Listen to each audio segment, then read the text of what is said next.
রাজধানীর new market থানায় করা ব্যবসায়ী আব্দুল ওয়াদুদ হত্যা মামলায় গ্রেপ্তার জাতীয় সমাজতান্ত্রিক দলের সভাপতি হাসানুল হক ইনুকে 7 দিন রিমান্ডে নিয়ে জিজ্ঞাসাবাদ করার অনুমতি দিয়েছেন আদালত। এছাড়া আদাবর থানায় করা পোশাক শ্রমিক রুবেল হত্যা মামলায় গ্রেপ্তার বাংলাদেশের ওয়ার্কার্স পার্টির সভাপতি ও সাবেক সংসদ সদস্য রাশিদ খান মেননকে আরও 6 দিনের রিমান্ডে নিয়ে জিজ্ঞাসাবাদ করার অনুমতি দিয়েছেন আদালত।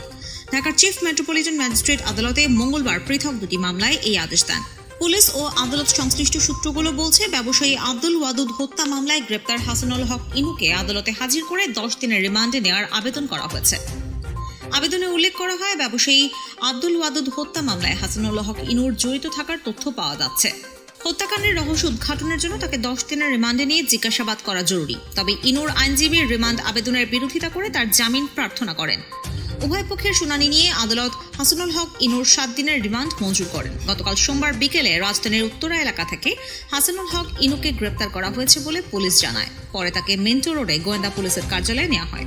বৃহস্পতিবার বিকেলে গুলশানের বাসা থেকে সাদা পোশাকে পুলিশ রাশিদ খান মেননকে আটক করে নিয়ে যায়। পরে রাতে নিউ মার্কেট থানার ব্যবসায়ী আব্দুল ওয়াদুদ হত্যা মামলায় তাকে গ্রেপ্তার দেখানো হয়। বৈষম্য বিরোধী ছাত্র আন্দোলনের কর্মসূচি চলাকালে আইন শৃঙ্খলা রক্ষাকারী বাহিনীর সাথে বিক্ষোভকারীদের সংঘর্ষে নিহত হওয়ার ঘটনায় সম্প্রতি কয়েকটি মামলায় মেননকে আসামি করা হয়েছে।